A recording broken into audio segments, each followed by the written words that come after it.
and solopreneurs, if I've seen one, I've seen 1,000 of quote unquote hustlers. But many of these people they're running e-commerce platforms. They're teaching courses online. To your point, who are we talking about? And I think it's really worth looking at. My hunch is some of those numbers may be coming from women who are already being counted when we were counting on, hey, what's the workforce going to look like in 2025, 2030, and 2050? Okay. How about that? Yes, because and if I'm picking up what you're putting down, who's in a position to be in this demographic of those who are going to be able to, for those who choose to work for an employer, who's on that list? That's right. Where are we pulling from when we start reopen the economy and start hiring? This, to me, would be very good to know and be able to share with people, because you know me.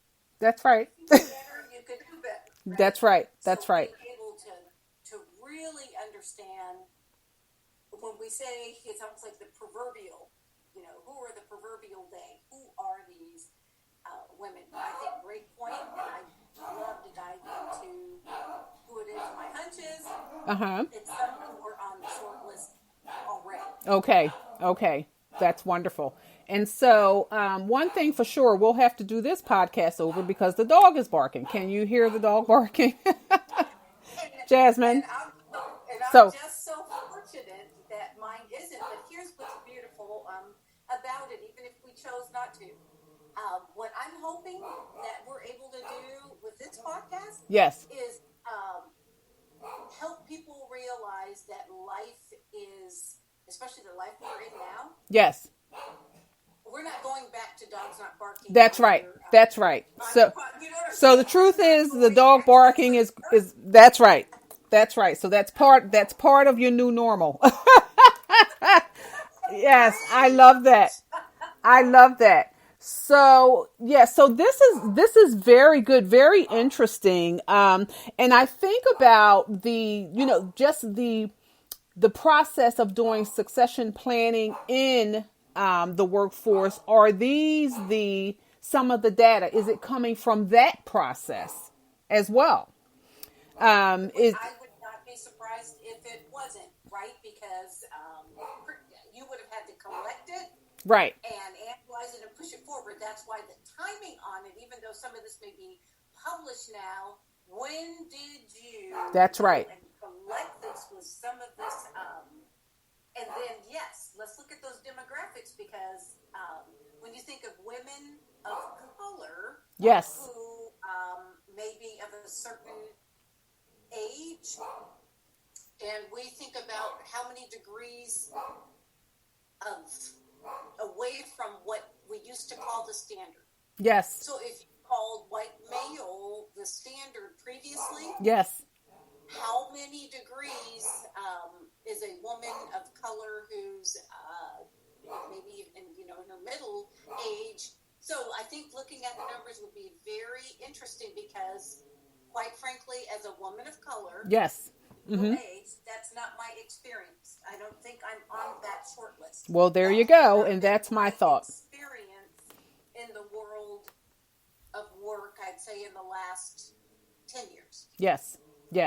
So I think that is something that I will look into, do some research, a deeper dive on that, and perhaps we can, at some point, we can talk about that. Maybe that's something that we want to put on the radar, is that these statistics that are being projected really the data is really from an earlier time, and does not really tell the big picture. So it's good. That's good that you bring that up. And that's definitely something that I will look into. So this is absolutely wonderful.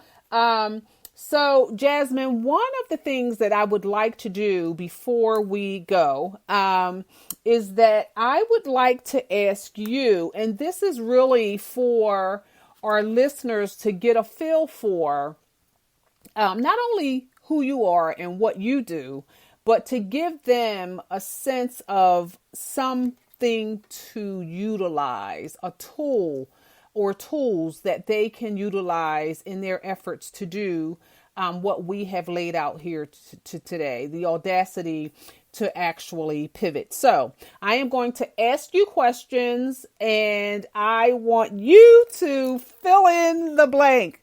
So are you ready? As ready as I will. Wonderful. So, Jasmine, you would want to live in a world where fill in the blank. I want to live in a world that is firm and fair. Firm and fair. Yes. I love standards and guardrails and things like that to help people live their best lives possible. Mm-hmm. And so I like to know the rules so that I can maximize the rules. Yes. But I like the rules to be fair. Yes. So I want to live in a world that challenges us. But come on now, can we have some fair rules? Exactly right. That's exactly right. So I don't mind the rules. In fact, I need to know what the rules are so I can abide by them. That's exactly right. Thank goodness for the guardrails. That is just so neat. Wonderful. So then my next question is, if you had no obstacles, you would do what? Wow. If I had no obstacles, I would go about helping more people do what it is that they're trying to do. Okay. If it's a good mission, Okay. I would use my time and my talent and my money to help more people. Okay. Introduce more good into the world. Okay. And I would do that all day long. Okay, that's wonderful. That is absolutely wonderful. So then I wanted to ask, the best book you have read in 2020 is? Oh, because I've been all over the place. Certainly my Bible. Yes, absolutely. But if I had to pick a second, what is the best book that I have read this year? Probably, and I can't name one, but it's many John Maxwell's, right? Whether it's The Law of Leadership or his Principle books.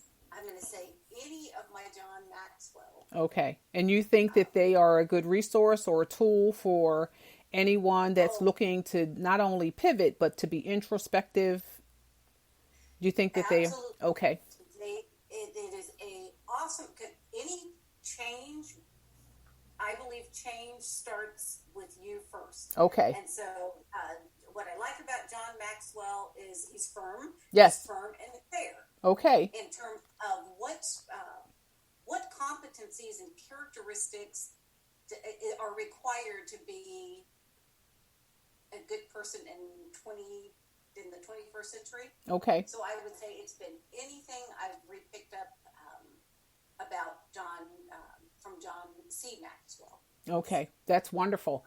So in the world of work, you have seen what behavior that actually sabotages a person's success. So I guess if you could just fill in what that behavior is. In the world of work, I have seen what behavior that sabotages a person's success.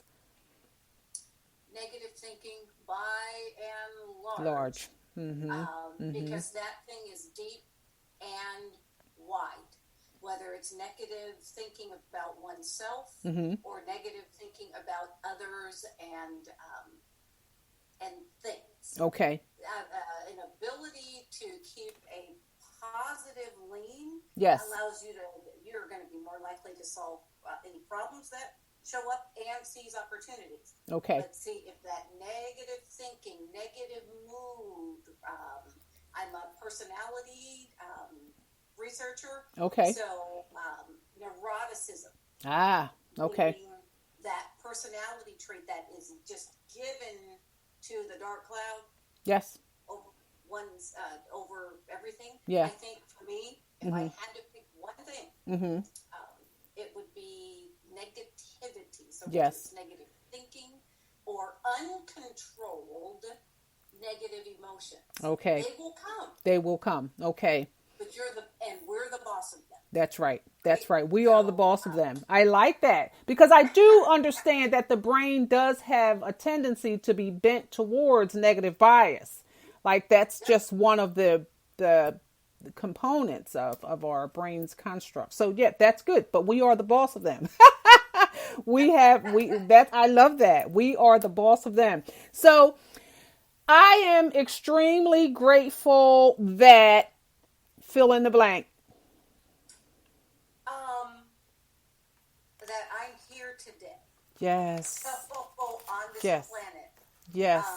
I imagine over time we will get to what I've gone through to have to be here, whether it was being diagnosed with Epstein-Barr in the 90s and they didn't even know what that was. Okay. Followed that up 2 years later, being diagnosed with something called sarcoidosis. They barely know what that is. Yeah. They barely know. Some lovely person giving me a 6-month undesired vacation with a T-boned my car and spent 6 months on a walker. So for multiple reasons, I'm happy and grateful to still be on the planet. Yes, an overcomer. And that's what I think I'm here for a reason. Yes. And I think that's what drives me to want to see more, use my time to see more good. Yes. Come to the world. So I'm literally grateful. Wonderful. And I definitely, that's what connects. That's what I have. It gravitate. I mean, it's contagious coming from you. So I definitely did gravitate towards that about you. So that's wonderful. Your greatest fear is?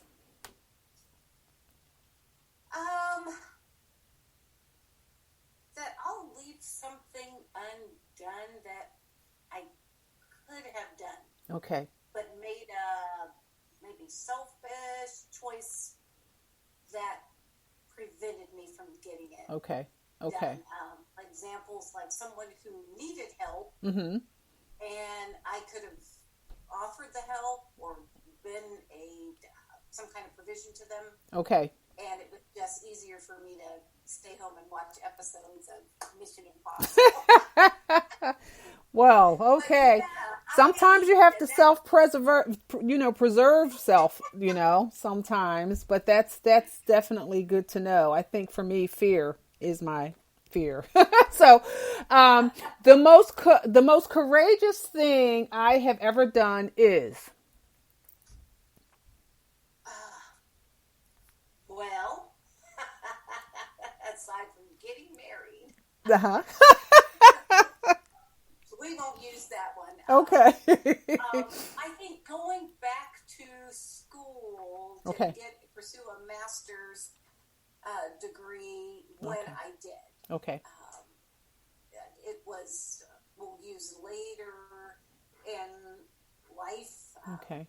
So I think that would have been it, to decide right in the middle of everything. Okay. To go pursue a master's and a PhD at this stage of my career and life when... Yeah. Well, I commend you for it. And I think that that's the reason why we are here. Not only the two of us, but on a broader scale, I think that is why we are here. So I commend you for having done that. The most spontaneous thing, would you think that's the same thing? The most spontaneous thing I have done is? That had to be when I